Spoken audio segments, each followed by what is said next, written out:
into the darkness. I was rejected and cut off from home. I couldn't see His love for me. They said He's not who He seems. Don't get your hopes up for healing, but lies fell away when I saw His face. My heart burst to life. I saw delight in His eyes when He looked at me. My whole world's on fire, alive in the presence that burns inside of me. Now I know whose I am. Forever I'll stand on Your truth. I believe, 'cause I was blind, but now I see. Night turned to daylight for me. Joy is the song that I sing. All of my days are filled with Your praise. All of my days are filled with Your praise. My heart burst to life. I saw delight in His eyes when He looked at me. My whole world's on fire, alive in the presence that burns inside of me. Now I know whose I am. Forever I'll stand on Your truth. I believe, 'cause I was blind, but now I see. No one could ever take my song away. My eyes were opened and I saw His face. No one could ever take away my faith. My life was changed the day that Jesus came. No one could ever take my song away. My eyes were opened and I saw His face. No one could ever take away my faith. My life was changed the day that Jesus came. Hey, my heart burst to life. I saw delight in His eyes when He looked at me. My whole world's on fire, alive in the presence that burns inside of me. Now I know whose I am. Forever I'll stand on Your truth. I believe, 'cause I was blind, but now I see.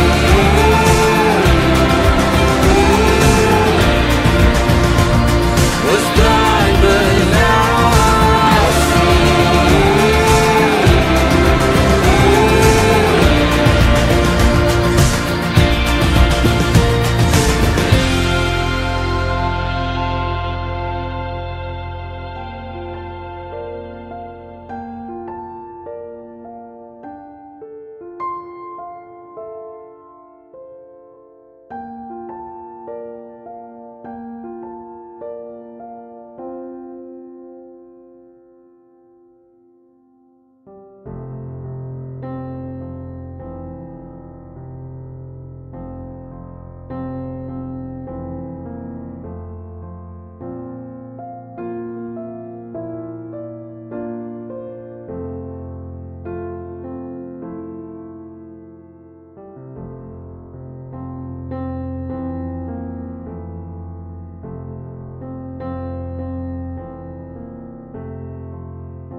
Awit 28, talata 6 hanggang 7.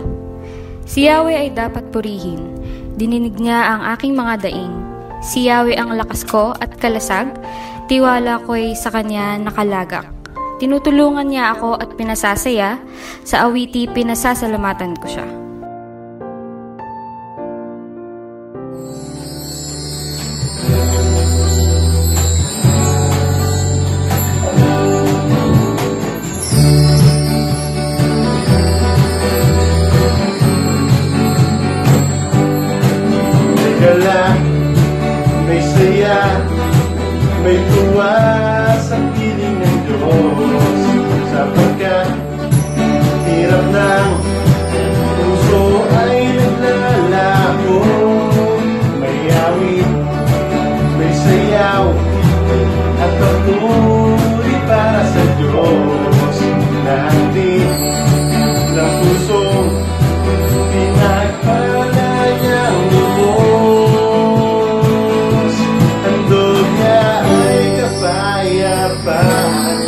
handog niya ay kagalakan, handog niya ay kalakasan sa bawat pusong napapagat.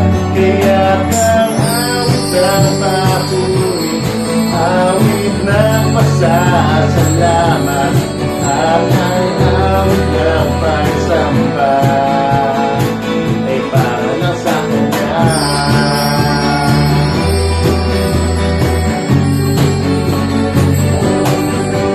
Galak, may saya, may tuwa sa piling ng Diyos. Lahat din, tiyak na puso ay nagnanaho. May awit, may sayaw, at papuri para sa Diyos. Natin ng pusong nagpalagang Diyos. Handog niya ay kapayapaan, handog niya ay kagalakan, handog niya ay kalakasan sa bawat pusong napapagat. Kaya ang awit ng papuri, awit ng pasasalamat, at ang awit ng pagsamba ay para lang sa Kanya. Handog niya ay kapayapaan, handog niya ay kagalakan, handog niya ay kalakasan sa bawat pusong napapagat.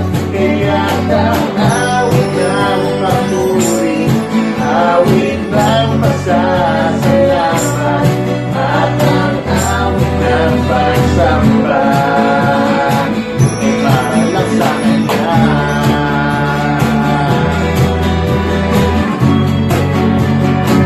Ay para lang sa Kanya.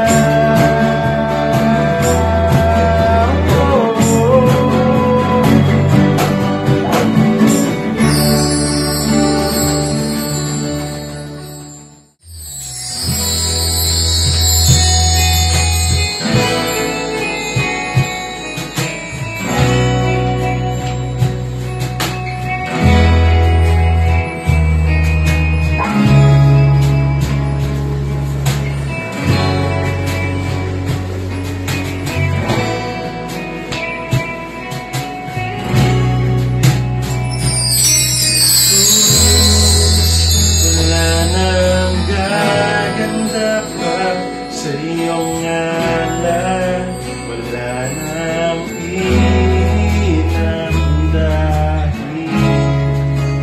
tanging pangalan dapat napapurihan. Jesus, wala nang gaganda pa sa iyong ngalan, wala nang inamdahin, tanging pangalan dapat napapurihan.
ika'y kagalakan.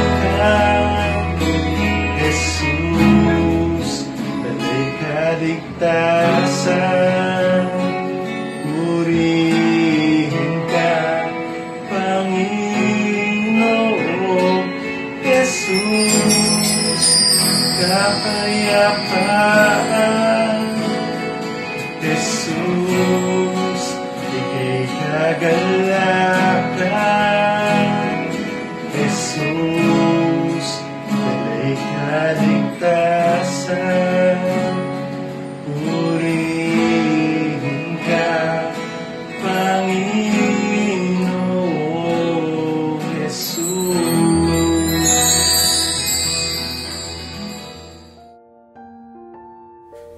Tayo po'y sandaling lumapit sa Panginoon sa panalangin. Father God, muli po kami nagpapasalamat sa iyo sa araw na ito, sa mga mensahe ng awitin na amin pong sama-samang inawit. Salamat po, Panginoon, sa mga kapatiran na patuloy niyo pong ginagamit upang mula po sa mga talento, sa pag-awit, sa pagtugtog, ay masamahan po kami ang buong kapatiran sa aming pong virtual gathering na ito. Muli Lord, kami po ay humiling sa iyo ng iyong pong gabay, sa aming pong pagbubukas ng iyong pong banal na kasulatan. Ang dalangin po namin, Panginoon, ay hipuin niyo po ang aming mga puso upang maintindihan po namin, maunawaan po namin kung ano po yung mga bagay na iyo pong sinasabi sa amin. At sa aming pong pagtalakay dito, sa aming pong pag-aaral ng itong salita, nawa po, Panginoon, ay sa tulong po ninyo, Panginoon, ay magkaroon din po kami ng karunungan na hindi lamang po ito namin maunawaan, kundi ito ay, Panginoon, ay amin pong maisapamuhay, mailapat po namin ito sa aming pong pang-araw-araw na buhay. Muli Lord, salamat po at amin pong ibinabalik ang mataas na papuri sa tanging pangalan ni Jesus. Amen. Kung tama po ang aking pagkakatanda, ay minsan ay naikwento ko na po ang isang pangyayari sa aking buhay bilang isang cadet engineer noong po mga dekada 90. Ito po ay mga panahon na talaga pong fresh graduate pa lamang po ako sa BSE o doon po sa Bachelor of Science in Electrical Engineering, at ako po ay pinalad na makapasok po agad sa isa pong trabaho. At kung di nga po ako nagkakamali, a year or two after po na ako makapasok doon po sa trabaho, ay minsan ay tinawag po ako ng aking pong superior, yung pong aming department head. At piniliwanag niya po sa akin, binigyan niya po ako ng instruction na pangasiwaan po ang isa pong proyekto. At yung pong project ay patungkol po sa isang freight elevator. At nagkaroon po ako ng hesitation sa akin pong sarili kung ako po ba ay susunod o hindi doon po sa inaatas o binibigay po na assignment sa akin ng aking pong superior. So, pero gayon pa man po, kasi iniisip ko po, isa po akong electrical engineer, pero po yung trabaho po, yung pong nature ay more on mechanical. Kaya sabi ko parang ang hirap para po sa akin. Gayon pa man, ay tinanggap ko po yung pong challenge na iyon na ibinigay ng aking pong department head. At sa hindi po magandang pangyayari, hindi po nagtapos sa maganda yung pong proyekto. Siyempre po, kadete pa lamang po ako at hindi ko po ito talaga, hindi po ito yung aking linya, ay sumablay po ako doon po sa aking pangangasiwa doon sa aming pong ginawang proyekto na iyon. At hindi po maganda yung pong naging ending.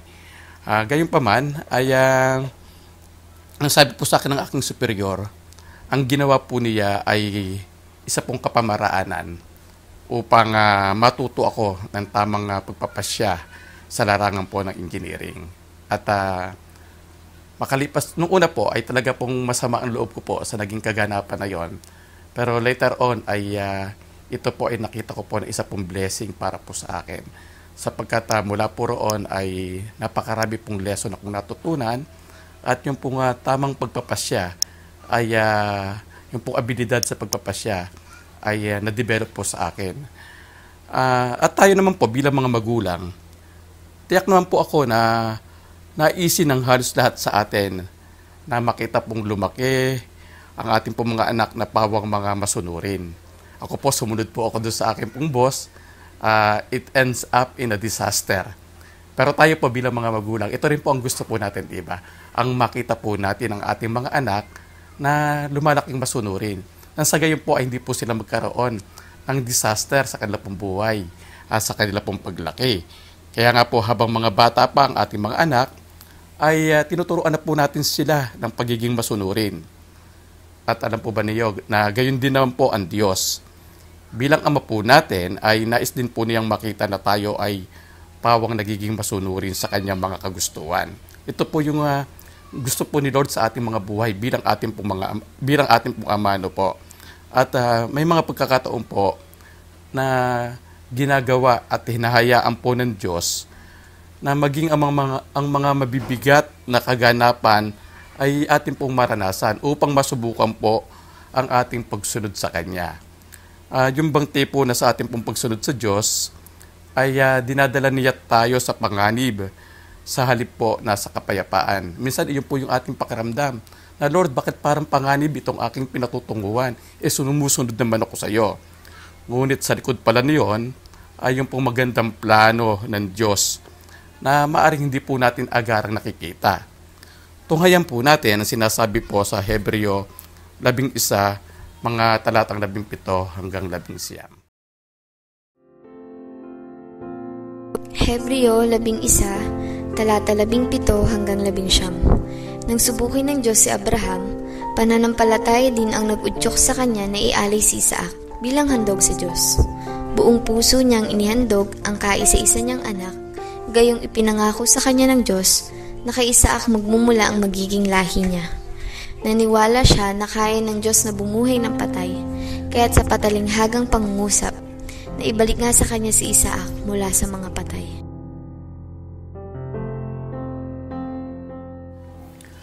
Ang Hebrews 11 verses 17 to 19 ay buod po ng isang kaganapan na ating mababasa sa Genesis chapter 22 from verses 1 to 24.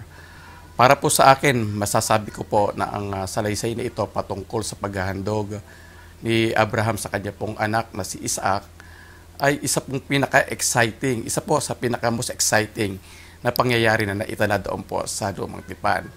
But on the other hand, ay masasabi ko rin po na ito po ay isang pangyayari na maituturing din po na isa pong crisis na nangyari doon po sa katauhan po ni Abraham na isa pong ama. Sa paghahandog po ng kanya pong anak, ay alam po natin na naging napakabigat po na pangyayaring kanya pong pinagdaanan. So that crisis was a crisis of obedience. At nagkaroon po siya ng pagtatalo sa kanya pong puso, to obey or not to obey God.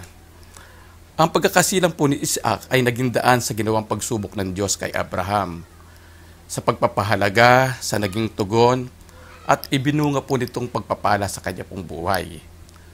To obey or not to obey, tatlong bagay po ang nais kong bigyan ng pansin patungkol sa paksang ito. Pagsubok, pagpapahalaga, at pagpapala. Hebrews 11:17a, ang sabi po, nang subukin ng Diyos si Abraham, pananampalataya din ang nag-udyok sa kanya na ialay si Isaac bilang handog sa Diyos. At nais ko pong ikawin ito doon po sa Genesis chapter 22 verse 1 to 8, yung pong mas mahabang version. Ano po?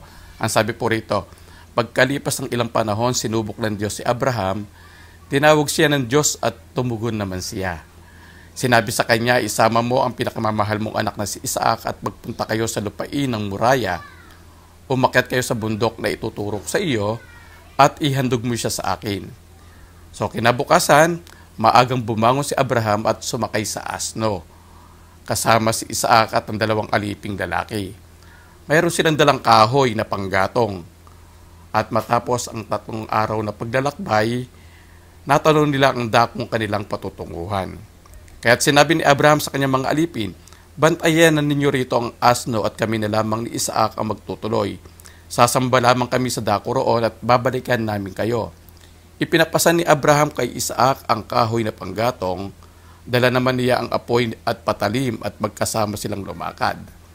Tinawag ni Isaac ang pansin ng ama.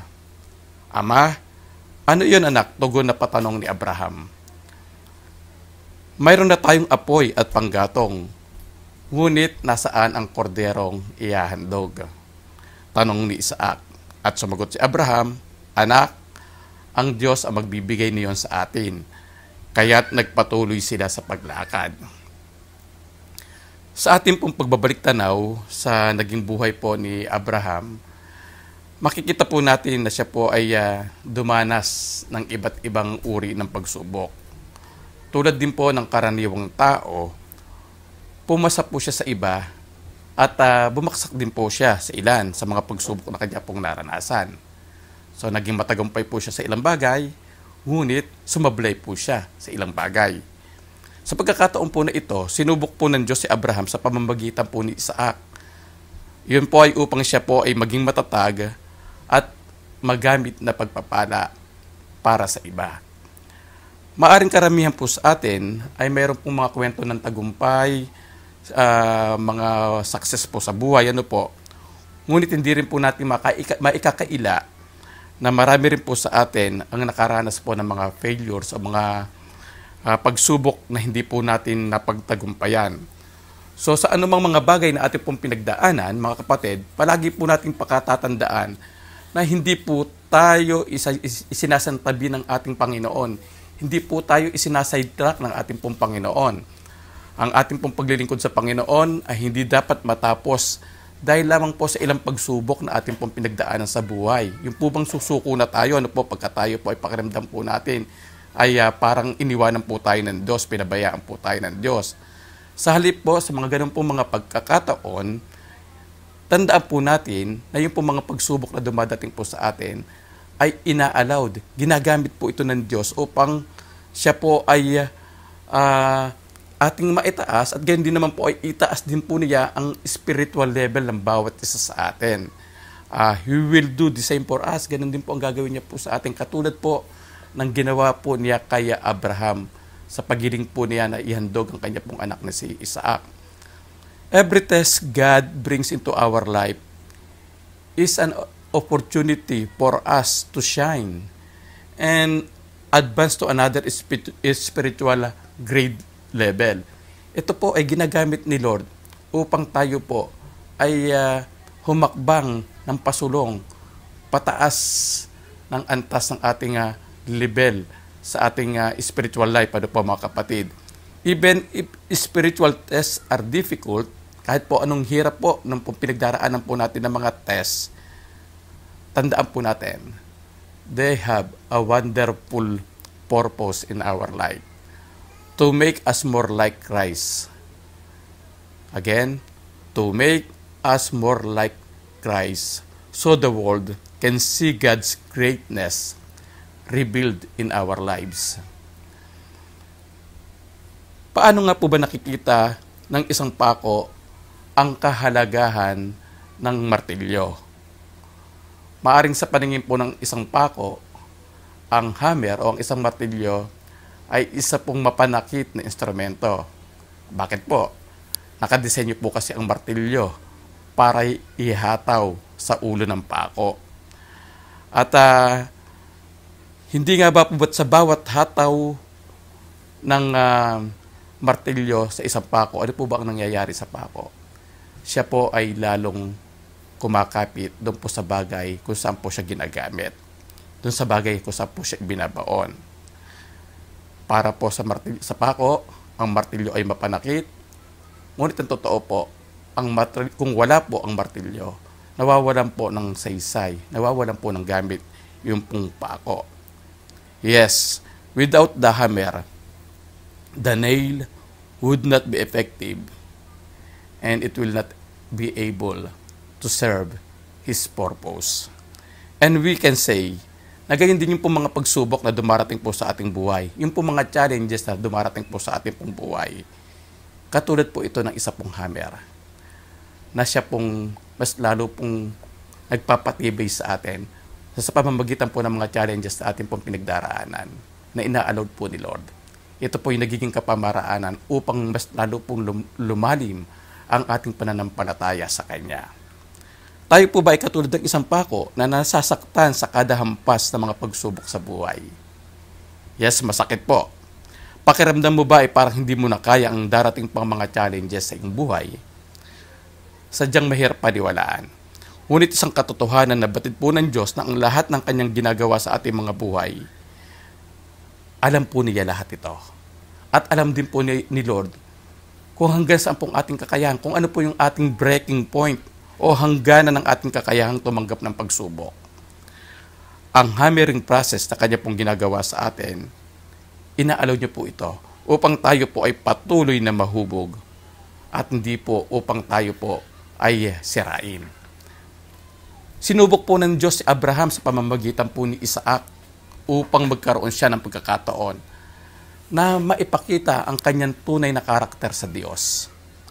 Although alam naman po natin na with or without that S, batid naman po ni Lord kung ano po ang magiging end result ng pong pagsubok na Kanya pong ibinigay kay Abraham. God is an omniscient God. Alam po niya ang lahat. He knows everything. He knows even our future. Gayunpaman, ibinigay po niya ang pagsubok kay Abraham. Again, upang bigyan po siya ng oportunidad ng pagkakataon na maipakita ang kanya pong pagsunod, ang kanya pong obedience sa Panginoon. Maganda rin po nating bigyan ng pansin yung sinabi po sa talata na pagkalipas ng ilang panahon ay sinubok ng Diyos si Abraham. Kung tayo po ay gagawa ng mathematical computation patungkol po sa period of time mula po sa pagkakatawag ni Abraham doon po sa lugar ng Ur hanggang doon po sa panahon na siya po ay nagsasagawa na ng paghahandog kay Isaac, makikita po natin, alam ba po ba ninyo na ito pong si Abraham ay lumakad ng may katapatan kasama po ang Diyos sa loob po ng 35 taon. 35 long years. Ano pong ating makikita mula rito? Ang Diyos po ay hindi naman talaga nagbibigay ng bigla ang pagsubok sa buhay ng kanyang mga anak, ng kanyang mga minamahal. Hindi niya po tayo binibigyan ng abrupt na challenges sa buhay. Hindi handa po muna niya ang bawat isa sa atin sa pagdating po ng mga pagsubok. 35 long years. How about us? Gaano na ba tayo katagal hinihanda ng Panginoon sa mga pagsubok sa buhay na ating pong mga pinagdaraanan? Sabi nga po ni Pablo sa unang Korinto 10:13, wala pang pagsubok na dumating sa inyo na hindi naranasan ng lahat ng tao. Tapat ang Diyos at hindi niya ipahihintulot na kayo subukin ng higit sa inyong makakaya. Sa halip, pagdating ng pagsubok, bibigyan niya kayo ng lakas upang mapagtagumpayan iyon. Ang pagpapahalaga po sa pagsunod. Hebrews 11:17b at ikawin po natin sa Genesis chapter 22 verse 9 to 12. Ang sabi po rito sa Hebrews 11:17b hanggang 18 po, buong puso niyang inihandog ang kaisa-isa niyang anak, gayong ipinangako sa kanya ng Diyos na kay Isaac magmumula ang magiging lahi niya. Genesis 22:9 to 12. Pagsapit po nila sa lugar na itinuro ng Diyos, gumawa ng altar si Abraham. Iniayos niya sa ibabaw nito ang panggatong at inihiga si Isaac matapos gapusin. Nang sasaksakin na niya ang bata, tinawag siya ng anghel ni Yahweh at mula sa langit ay sinabi, Abraham, Abraham. Narito po ako, sagot ni Abraham. Sinabi po ng anghel, huwag mong patayin ang bata. Huwag mo siyang saktan. Natitiyak ko ngayong handa kang sumunod sa Diyos sapagkat hindi mo ipinagkait sa Kanya ang kaisa-isa mong anak. Ang ating pong pagsunod ay hindi po ganap kung tayo po ay mayroong mga kondisyones upang tumalima. Bilang mga anak, paano nga po ba tayo sumusunod sa utos sa atin ng ating mga magulang? Nung ako po ay bata pa, Masipag po akong sumunod sa utos ng aking pong mga magulang at ng mga nakatatanda sa akin. Actually, nag-aagawan pa nga ho kami ng aking mga kapatid sa pagsunod sa utos eh. Pero bakit? Bakit po kami nag-aagawan? Mayroon po kasing kondisyon. Sa bawat bagay na amin pong susundin na utos sa mga nakakatanda sa amin, ay meron pong kaakibat na sentimo kami pong inaasahan na ibibigay. Kaya mangyayari po, pag kami po inutusan sa tindahan, ang aming pong kondisyones, mula po sa sukle, kundi man po yung buong sukle ay amin, mula po sa sukle, dapat meron po kami. At pag kami po, ay naalala ko rin po, na pag kami po ay tinawag po ng aming pong mga nakatatandang tiyuhin upang magpabunot ng uban, yung pong uban, yung pong puting buhok, kami po ay tumatalima. Kasi po, sa kada uban na aming pong bubunutin, mayroon pong kaakibat na sentimo po uli. During that time, ang sentimo po malaki ng pong mga dekada 70, 80. Po. At yun po yung pong aming, ito po yung nagiging kondisyon po namin upang kami po ay sumunod. So, marami po. Marami po mga partikular na bagay kami pong mga ginagawa noon na lagi pong mayroong kaakibat na kondisyones. Balikan po natin po yung ating pong Bible passage for today. Masasabi po natin na noong pong panahon na iyon ay handa na po si Abraham na gawin ang anumang bagay na ipinagagawa sa kanya ng Diyos. Ngunit alam po natin na bilang ama, ito po isang napakabigat na sitwasyon para sa kanya. Maybe habang nakataas po yung pong punyal, nakataas po yung pong balaraw na itatarak po niya kay Isaac, ito pong si Abraham ay nanginginig. Maaring handa po siyang tumalima, ngunit maaring ang kanya pong katawan ay ayaw sumunod. Noong itinaas po ni Abraham ang punyal, ano po makikita po natin doon? Hindi po siya gumawa ng anumang negosasyon sa harapan ng Panginoon. Hindi po siya nagbigay ng anumang kondisyon. Actually, kung hindi po itinaas ni Abraham ang punyal, ay maaari pong hindi niya narinig yung pong tinig na mula po sa Diyos. Minsan po ay sinabihan po ng Panginoong Yesus ang isa po niyang follower, yung isa po niyang tagasunod na sumama sa kanya, ngunit ano po ang naging tugon sa kanya ng nasabing lalaki? Ang sabi po niya, hayaan muna siyang umuwi upang maipalibing ang kanyang ama bago siya sumunod. Ang salaysay po, ang kwento po patungkol po dito ay ating mababasa sa Mateo Kabanata 8. Ang tanong, mali ba at hindi makatwiran ang reason ng lalaki upang tumalima sa pagtawag sa kanya ng Panginoong Yesus? Kinakailangan niya po munang umuwi at ilibing ang kanyang ama. Sa kultura po ng mga tao nung panahon na yon, ang pagsasabi po ng ipalilibing ko muna ang aking magulang ay isa pong uri ng idiomatic expression. Ang tunay po na dahilan, ang tunay po na ibig sabihin po ay hihintayin po muna na mamatay ang mga magulang. So yung pong lalaking tinawag ng Panginoong Yesus upang sumunod sa kanya ay mayroon pong kondisyones na paghingi ng dagdag na panahon upang siya po ay tumalima sa pagkakatawag sa kanya. Ang problema nga lang po ay indefinite po yung pong time frame dahil hindi naman po niya alam kung kailan po iyon mangyayari.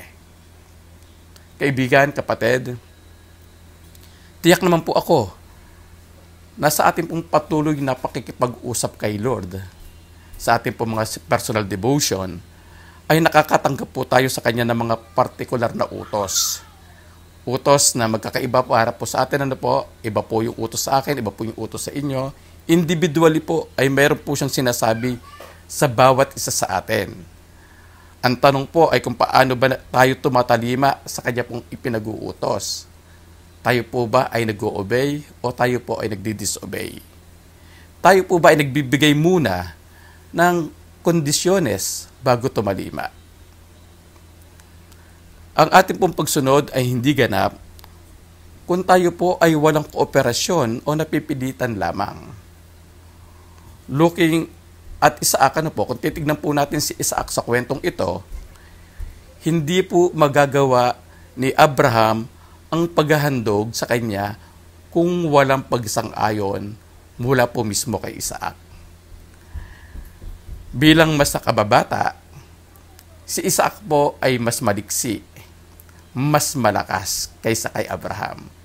Ilang taon na po ba si Abraham during that time? More than 100. Si Isaac po, bata, mas malakas, mas maliksi.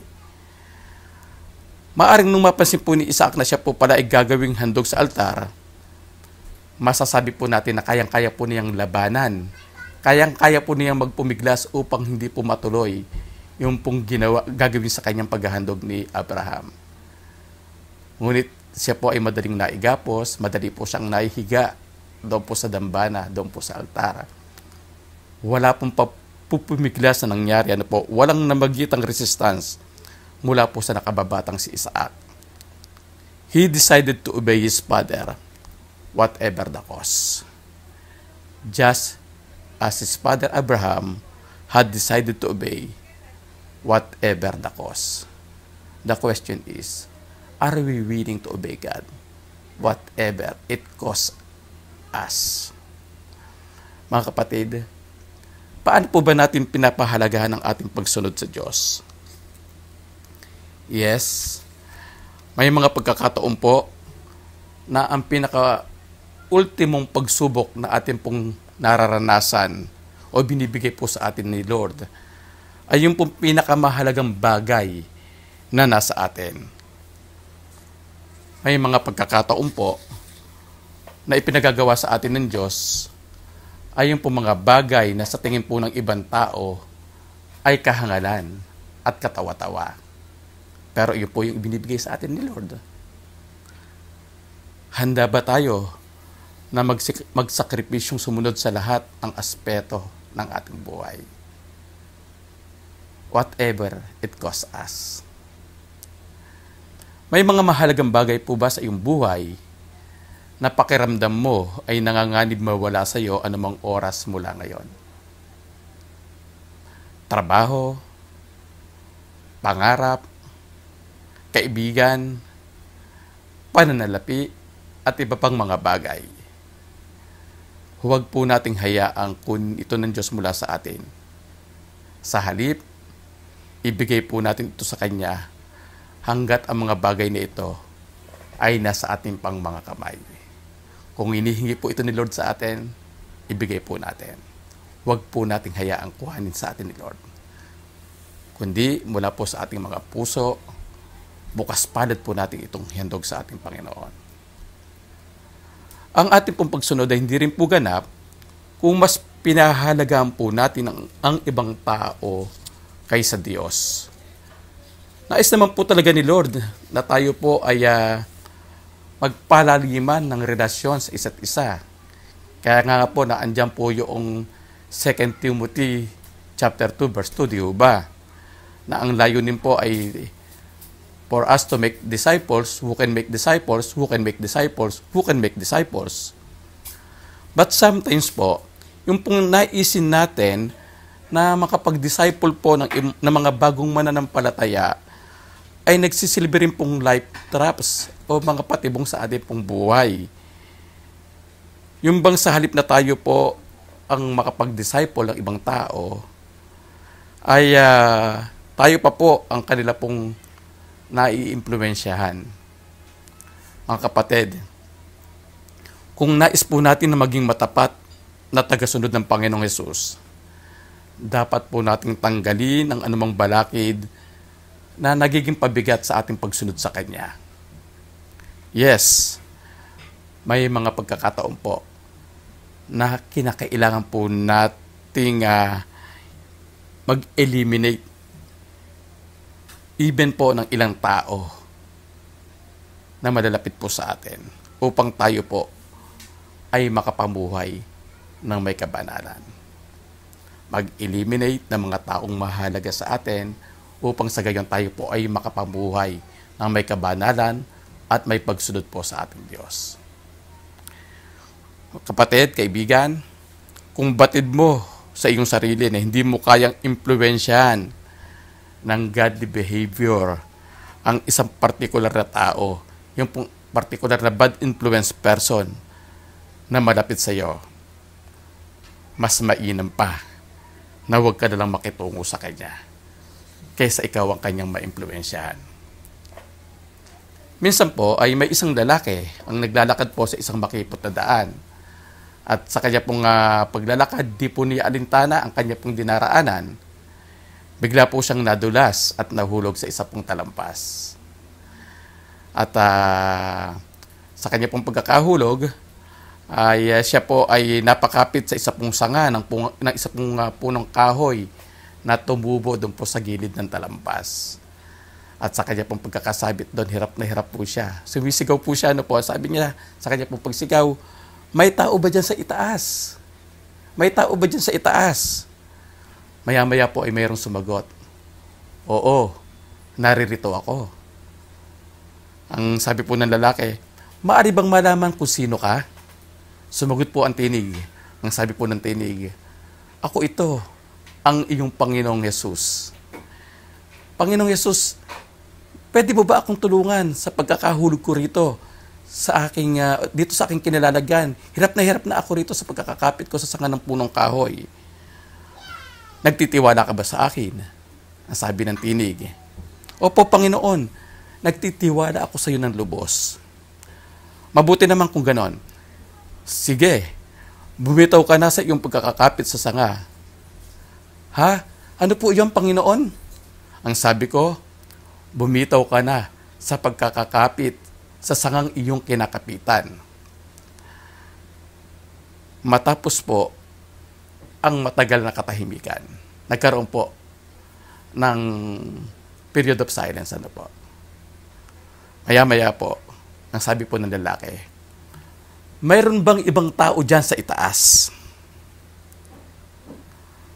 Although ang aking pong nabanggit na kwento ay hindi po natin mababasa sa Biblia, ngunit masasabi po natin na ito po ay mayroong katotohanan sa ating buhay.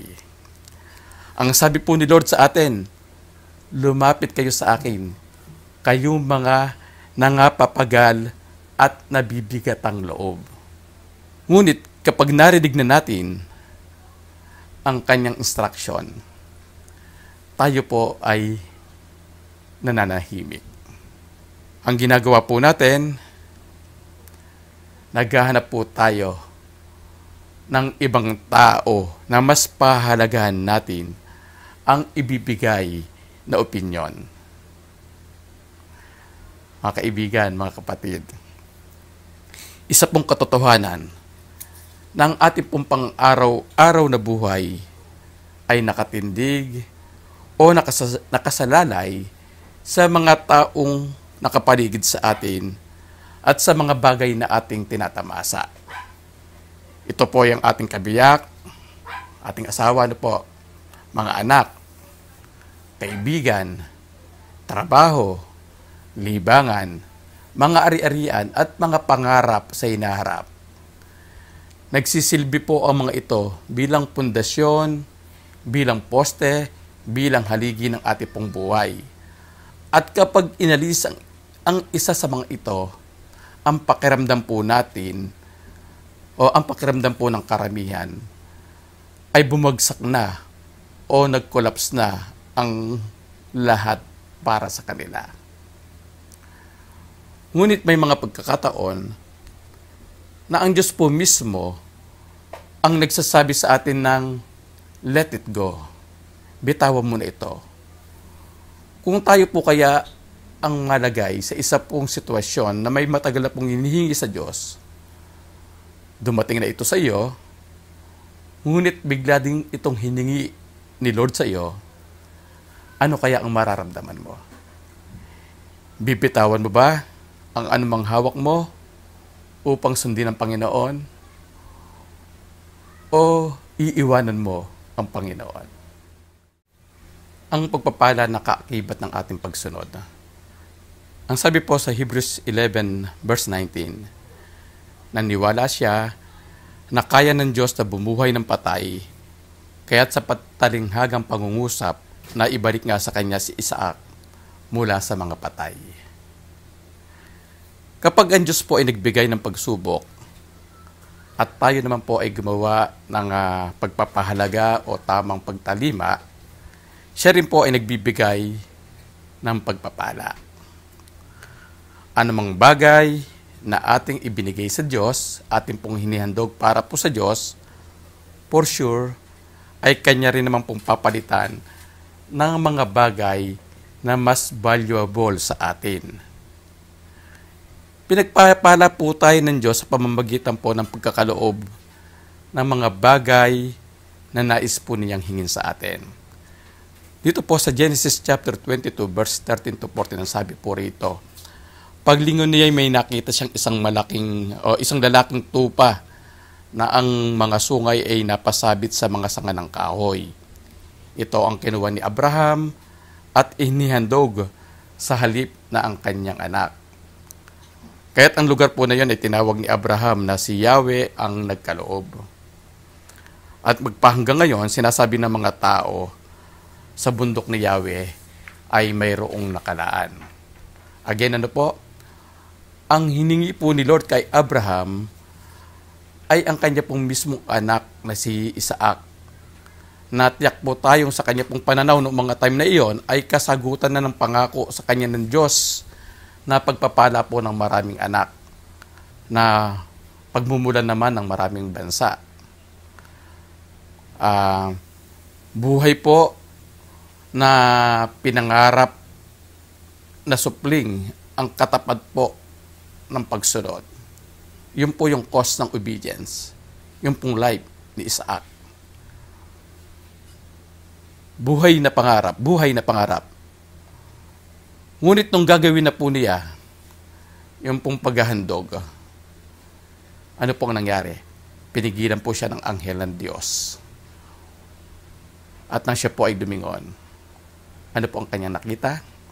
Isa pong lalaking tupa na ang mga sungay o usa na ang mga sungay ay nakasabit doon po sa sanga ng punong kahoy na naging pamalit po na handog kay Isaac.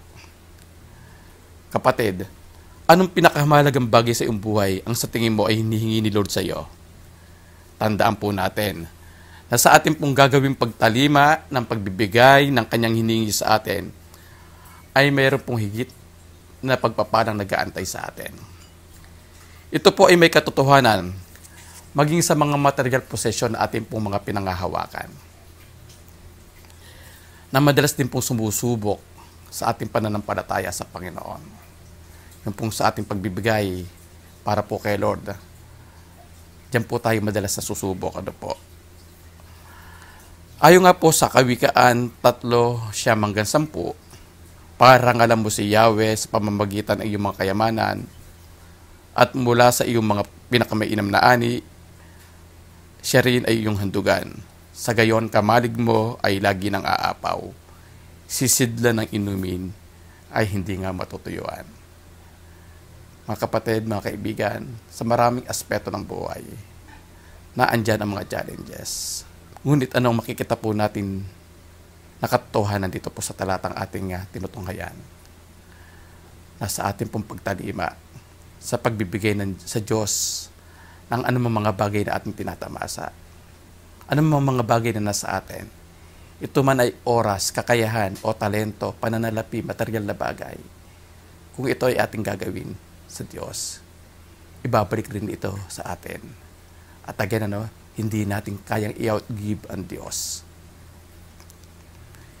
Pinagpapala rin po tayo ng Diyos sa pamamagitan ng katiyakan ng kanyang mga pangako. Binibigyan niya po tayo ng assurance doon po sa kanya po mga promises. Genesis chapter 22 verse 15-19. Ang sabi po, mula sa langit nagsalitang muli kay Abraham ang anghel ni Yahweh.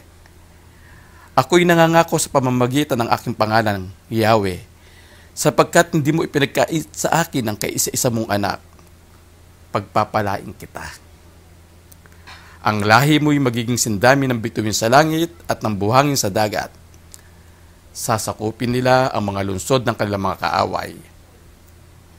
Sa pamamagitan ng iyong lahi, pagpapalain ang lahat ng bansa sa daigdig, sapagkat sinunod mo ang aking utos. binalikan ni Abraham ang kanyang mga alipin at sama-sama silang umuwi sa Beer Seba. Sa mga talatang ito po ay ating makikita na ang naging ganap na pagtalima ni Abraham ay naging hudyat ng supreme assurance of blessings ni Lord sa kanya. Yung pong Abrahamic covenant na binanggit po sa Genesis chapter 12 verse 2 mula po sa pagkakatawag sa kanya at doon po sa Genesis 17 verses 2 to 6 ay muli pong pinagtibay nung pong pagkakataong iyon dito po sa Genesis chapter 22. Balikan po natin yung pong pagkakatawag kay Abraham. Genesis 12:2, I will make you into a great nation, and I will bless you. I will make your name great, and you will be a blessing. Genesis 17:6, I will confirm my covenant between me and you, and will greatly increase your numbers. Abram fell face down, and God said to him, As for me, this is my covenant with you. You will be the father of many nations. No longer will you be called Abram, your name will be Abraham, for I have made you a father of many nations. I will make you very fruitful. I will make nations of you, and kings will come from you.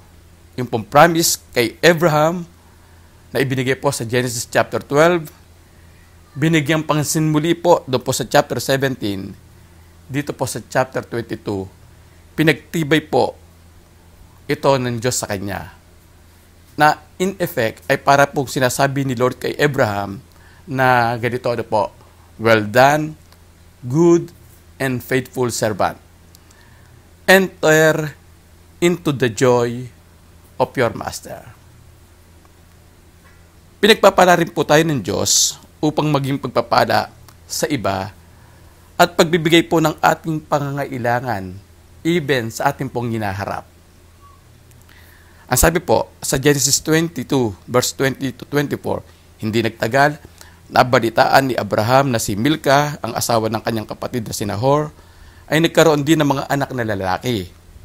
Ang panganay ay si Hus, sumunod si Bus, at pagkatapos ay si Kemuel na ama ni Aram. Ang iba pang naging anak ni Nahor kay Milka ayon sa pagkakasunod-sunod ay sina Kesed, Haso, Pildas, Jidlap, at Betuel. Si Betuel ay yung pong ama ni Rebeka. Ito po ang 8 anak ni Nahor kay Milka. Kay Reuma na asawang lingkod ni Nahor, naging anak naman niya sina Teba, Gaham, Tehas, at Maaka. Mga kapatid, nais kong bigyan ng pansin na ang Diyos po ay hindi nangangako sa mga mananampalataya ng physical o material na pagpapala kapag sila po ay tatalima o tayo po ay tatalima sa Kanya po mga pinag-uutos sa atin. O kung tayo po ay naghahandog ng anumang bagay para sa Kanya, hindi po ito assurance na isa pong financial blessing.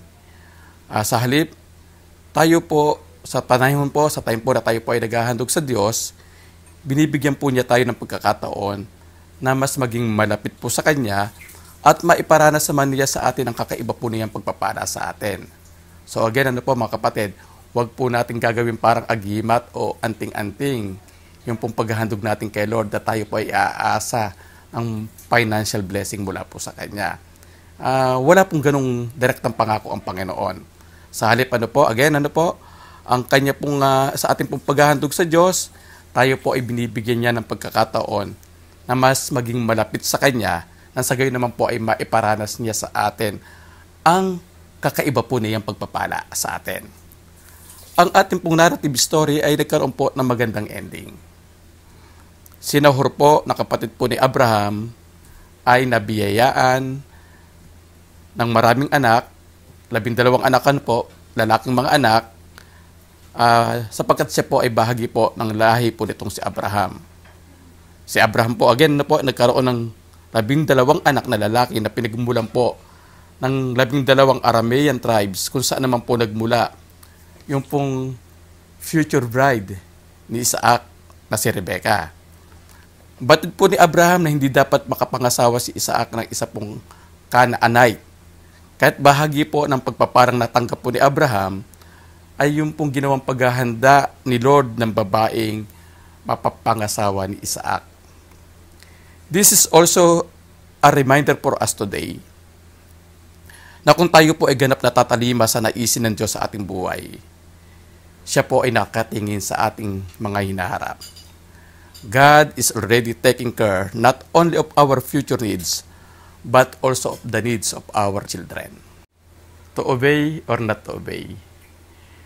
Pagsubok, pagpapahalaga, at pagpapala. Nais ng Diyos na luwagan natin ang pagkakahawak sa mga taong ating nakakasalamuha, sa mga bagay na ating tinatamasa, at maging sa mga pangarap na ating ninanais. Upang tulungan tayo na magawa ang mga ito, ang Diyos ay gumagamit ng mga pagsubok. Sinusubukan niya ang ating pagpapahalaga sa pagsunod. Kapag naipasa na natin ang pagsubok at tayo ay nagbigay pagpapahalaga sa mga naisin ng Diyos, pagpapalain niya ang ating buhay. To obey or not to obey. Let me end our message for today with this statement.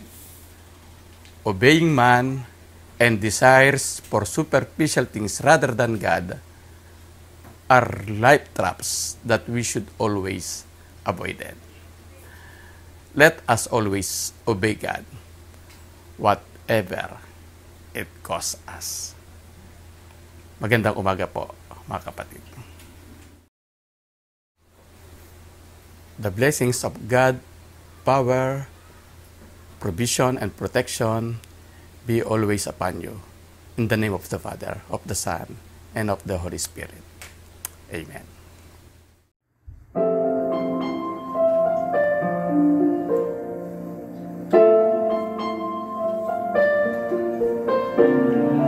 My heart is so proud. My mind is so unfocused. I see the things you do through me as great things I have done. And now you gently bring me, and lovingly you take me, and hold me as my Father, and mold me as my Maker. I ask you, how many times will you pick me up when I keep on letting you down? And each time I will fall short of your glory, how far will forgiveness abound? And you answer, my child, I love you. And as long as you're seeking my face, you walk in the path of my daily sufficient grace.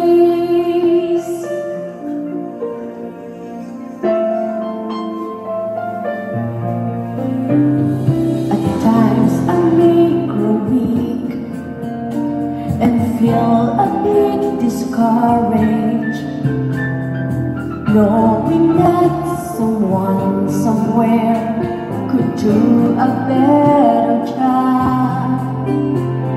For who am I to serve you? I know I don't deserve you, and that's the part that burns in my heart and keeps me hanging on. I ask you, how many times will you pick me up when I keep on letting you down? And each time I will fall short of your glory, how far will forgiveness abound? And you answer, my child, I love you. And as long as you're seeking my face, you walk in the path of my daily sufficient grace.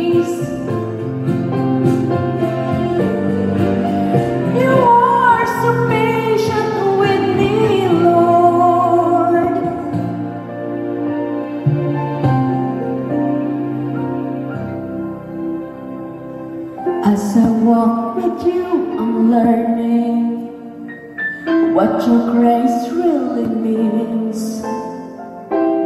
The price that I could never pay was paid at Calvary.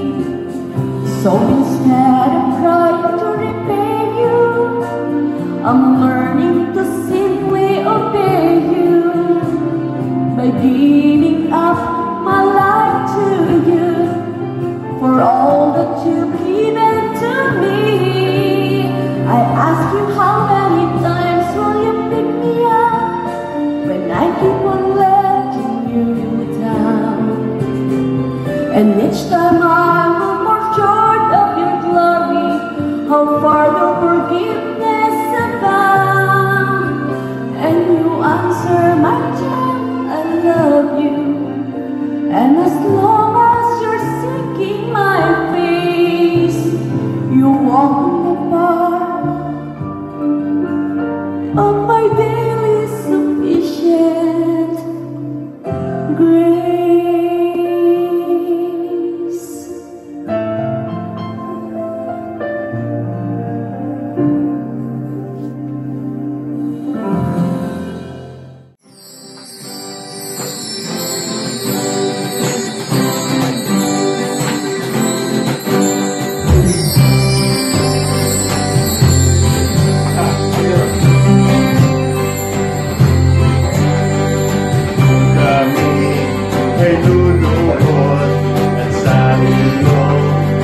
Sasamba kami ay iyong diringin at ang bayan ito'y iyong pagkagaling. Ulan na pagpapala, ulan na pagpapala, ulan na pagpapala sa bayan ito, O Diyos. Ulan na pagpapala, ulan na pagpapala, ulan na pagpapala sa bayang ito, O Diyos, O Diyos.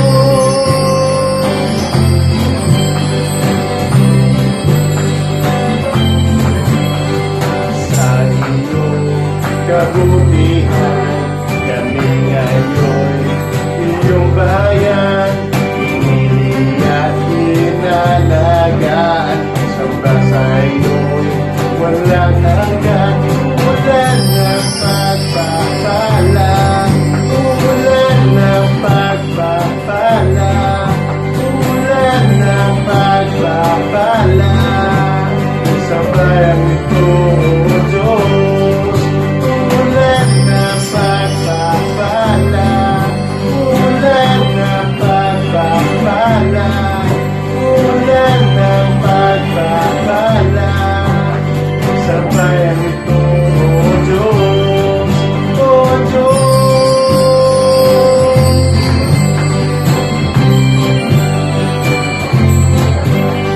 Kami ngayon'y nagkakaisa, sumampak, masalamatan ka, isang puso, isang